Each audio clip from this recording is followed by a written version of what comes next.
E já destacando, né, a situação do simulador nas autoescolas, um projeto através do Denatran, mas que houve aí um bom senso entre autoescolas e, consequentemente, o Denatran. Nesse primeiro momento, não poderia deixar de dar os parabéns à Rádio Vale, né, pelos 28 anos de importante comunicação em nossa região.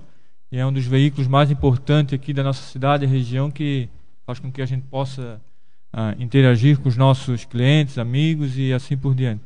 E também parabenizar os caminhoneiros, né, que hoje é dia do caminhoneiro, importante setor da economia brasileira que transporta aí as nossas mercadorias em nossas BRs e rodovias, da qual tem um dia especial que é hoje, e parabéns a todos eles.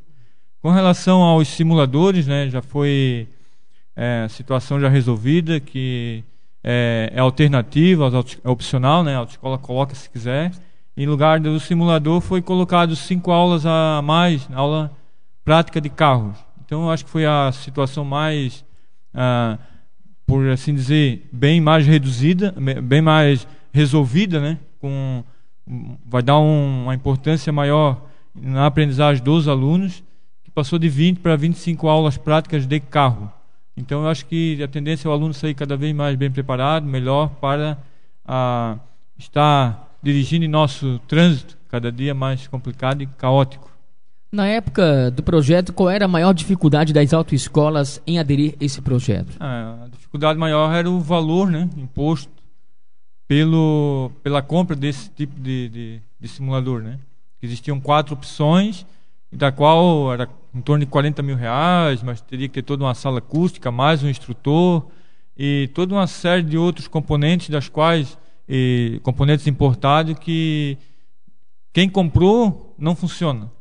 Então a pressão foi muito em cima do Denatran, muitas negociações. Então, para dizer que estava tudo perdido, eles aumentaram a quantidade de aula prática de 20 para 25, né? E quem comprou não deu certo, né? Mas a ideia ainda persiste, ainda está por aí, ainda escondido em algum lugar, que daqui a pouco eles começam tudo de novo. Ô Paulo, qual é a validade de mais 5 aulas práticas no aprendizado de um futuro condutor? Qual é a validade que cada aula prática tem aí desse contato, né, direto que o futuro condutor tem aí, principalmente com o trânsito, né, na medida que o trânsito se encontra hoje? Na verdade, assim, na medida na medida do tempo que está passando aí, lá em 2002, quando eu comecei a dar aula prática de carro, eram 15 horas aulas. Depois viu-se a necessidade de 20, né? E hoje 25, exatamente em decorrência dos simuladores, para substituir simuladores, aula prática. Quanto maior o número de aula prática, a tendência é o aluno sair um pouco melhor. A tendência é ele aprender mais. Mas a gente trabalha com seres humanos. É difícil tu conseguir mudar a mentalidade das pessoas. Tem pessoas que chegam na autoescola já sabendo dirigir. Tem jovens aí com 13, 14, 15 anos que já dirigem. Então você vai dar aula para uma pessoa assim, é complicado. Tem que ser muito profissional, tem que ensinar muitas coisas. E às vezes eles também não querem aprender. A grande maioria quer a carteira de habilitação. Ele não quer estar habilitado com qualidade no trânsito. Ele quer a carteira para passar numa blitz ou em qualquer outro lugar, o policial parando, o agente de trânsito, está aqui minha carteira, o documento do carro, e dirige de qualquer jeito, sem cinto, pilota moto, né, o capacete de qualquer jeito, sem viseira, e aí vai. Todo mundo tenta fazer do seu jeito. E na hora que acontecem as coisas, é porque o Deus não existe, é porque a gente tem visto aí, né? Então, essas coisas.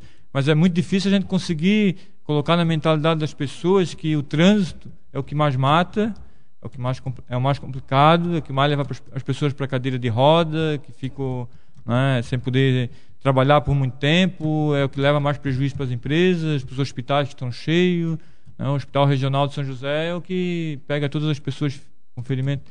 E 75% dos acidentes, ou seja, de cada 100 acidentes que existem, 75% é de moto. E a gente termina de dar um curso teórico para o pessoal, vai para a prática, entrega a carteira e o pessoal daqui a pouco está empinando a moto, está usando o capacete, está fazendo de qualquer jeito, sabe? É difícil trabalhar com a consciência. O que a gente pede muito é que tanto os pais quanto as mães e os irmãos comecem a trabalhar a consciência das crianças, dos pequenos, usando cadeirinha, usando o cinto, no banco de trás, só a partir de 10 anos no banco da frente, Porque daí fica mais fácil você trabalhar a mentalidade. Aquela criança, quando tiver 18 anos, ele vai saber como se portar, ele vai ter uma cultura, ele vai ter todo um trabalho, na medida que ele vai crescendo, junto ao trânsito. Ele vai sabendo que o sinal vermelho ele não pode passar, o amarelo tem que parar, o verde ele pode seguir, sabe? E a gente percebe isso nas crianças, quando a gente, né? Agora, quando o pai persiste em levar a criança no banco da frente, de qualquer jeito, e tu fala pro pai e pra mãe, não, só vou ali, só vou lá, colar, daqui a pouco dá uma freada brusca, a criança sai pelo para-brisa, passa com o carro por cima, ou o caminhão vem e passa por cima, aí aquele desespero, chama o helicóptero, o bombeiro, quem vai salvar? Ninguém. Entendeu? É a consciência. É verdade. Inclusive, foi tema aqui do comentário do Hélio Gama na última sexta-feira em relação à questão do uso do cinto de segurança, né? Até pelo acidente que ocorreu semana passada com um cantor famoso aqui no Brasil, Cristiano Araújo, que consequentemente as empresas de veículos no país e em todo o mundo, elas estão investindo aí milhões na questão da tecnologia, até mesmo para salvar as vidas das pessoas, né? O uso hoje do cinto de segurança é primordial, né? É primário hoje essa obrigatoriedade de fazer o uso do cinto de segurança, né, Paulo?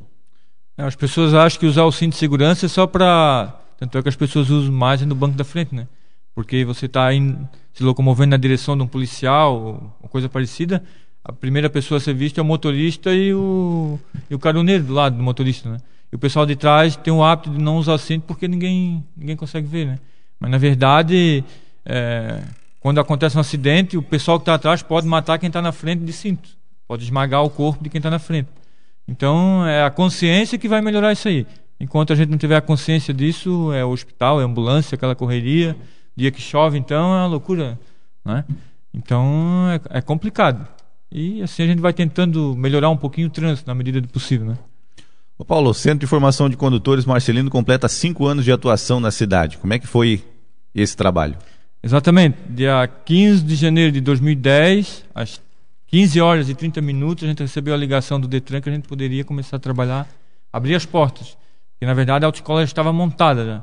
Então eles liberaram para começar a trabalhar dia 15 de janeiro de 2010, era eu e meu sócio, que era o seu Mário Wilson Fontanella de Canelinha, e a gente começou a trabalhar, fazer um trabalho de base, até porque a gente já tinha um trabalho aqui em Tijucas, trabalhei uns 5 ou 6 anos como instrutor e sou da cidade, então as pessoas já conheciam a maneira da qual a gente já trabalhava e então desde lá a gente vem conseguindo constituir uma clientela, uma carteira de clientes, vamos dizer assim, sempre com a intenção de que a nossa base, a base da autoescola não é a estrutura, e sim o cliente, porque se você trata bem o cliente, ele vai continuar vindo para a autoescola, ele vai trazer possivelmente seus colegas, amigos, filhos, é uma ramificação, né?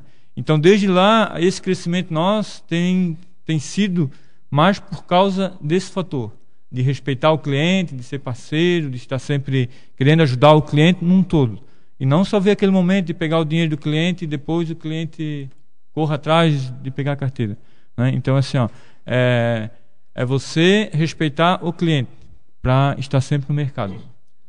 A Rose, do bairro Universitário, ela se diz indignada, Paulo, em relação aos carros que estacionam onde passam as bicicletas aqui em Tijucas. Um abraço para a Rose, obrigado pela sua audiência conosco. Na verdade, se os carros estacionam onde está as bicicletas e na ciclovia, mas assim, e tudo isso tem algo que aconteceu antes. Quando a administração não fez no lugar certo, falta os nossos agentes de trânsito que já passaram num concurso que até então, sabe, falta organizar a cidade, falta pessoas que organizem a cidade. Quer dizer, faz a faixa e deixa lá, qualquer um pode usar da sua melhor maneira. Cada um de nós acha que tem razão, vai colocar o carro em qualquer lugar, em cima da calçada, em cima do meio-fio, atravessar na rua, né? Se não tiver o policial militar, ele já está sobrecarregado. Se a gente não tiver o agente de trânsito para fazer isso dentro da nossa cidade vai continuar sempre esse caos. Por melhor que a administração queira, pintar a cidade, né? Fazer do jeito dela também, às vezes nem faz de acordo com as normas de trânsito, sim, é do jeito que eles acham melhor, não sei de quem que sai da cabeça daquilo ali, né? De quem, mas assim, e depois não organiza a cidade, não trabalha com as crianças, não tem um trabalho, sabe, de conscientização.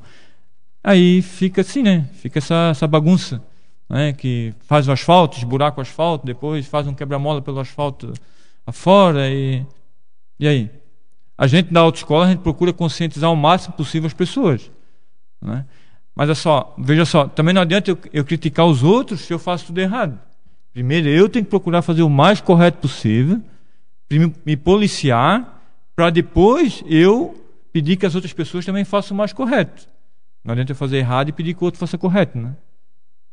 Faça o que eu digo e não faça o que eu faço.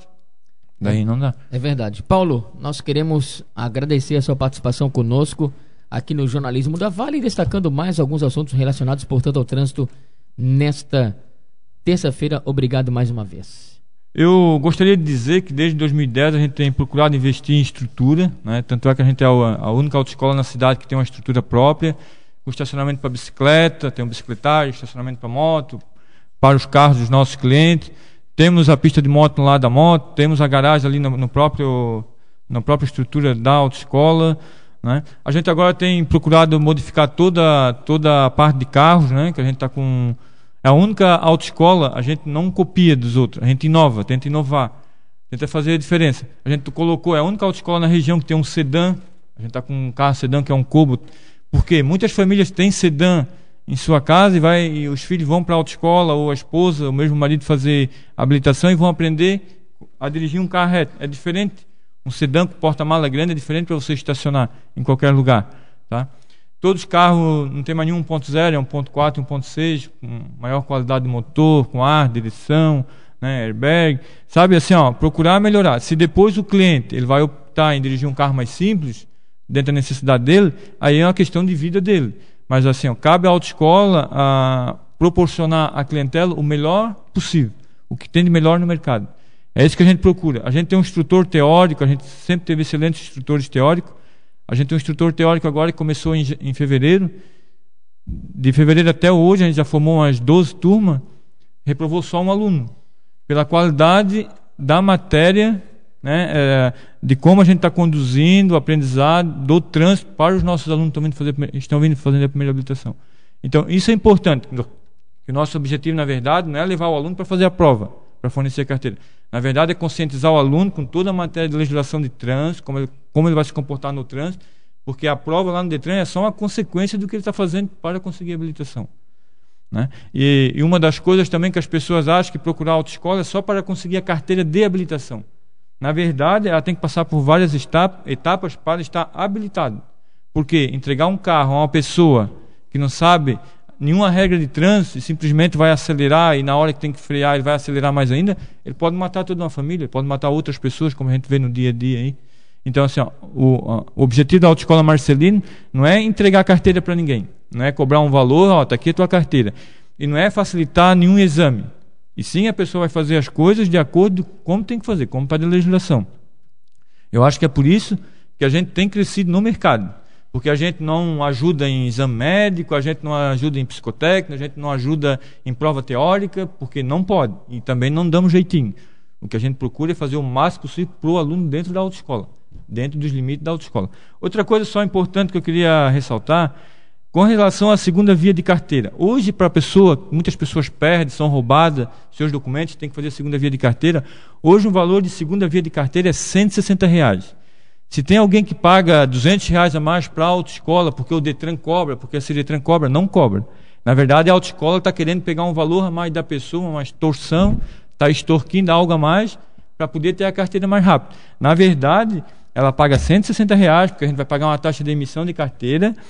A gente pede que a pessoa faça uma cartinha do próprio punho, leva para a delegada, ela vai deferir ou indeferir. Se ela achar importante que a pessoa precisa da carteira porque é um motorista, porque precisa se locomover, sabe? A carteira vai ser emitida em 2, 3 dias e vai entregar de volta e vamos entregar na mesma semana para aquela pessoa.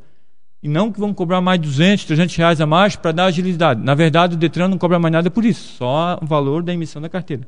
E outra coisa que eu queria dizer também, que todo mês a gente tem curso de reciclagem. Muitas pessoas têm muitas penas a cumprir de 1 mês, 2 meses, né, da carteira de habilitação que é apreendida, é cassada, e tem pessoas que persistem em ficar com a carteira cassada e não entregar para o órgão de trânsito. Se ela for pega dirigindo com a carteira cassada, trancada no sistema, vai para 2 anos a cassação da carteira. E a multa é muito maior, tá?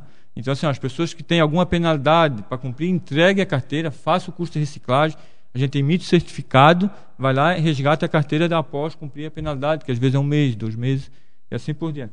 Quero agradecer a oportunidade, dizer que a Autoescola Marcelino está à disposição. Quem não conhece ainda, a gente fica aqui na rua Gaudêncio Campo. O telefone é 3263-5455. Estamos lá à disposição de todos, nossos instrutores, secretária. A gente está procurando sempre fazer o melhor pela cidade. Obrigado pela oportunidade.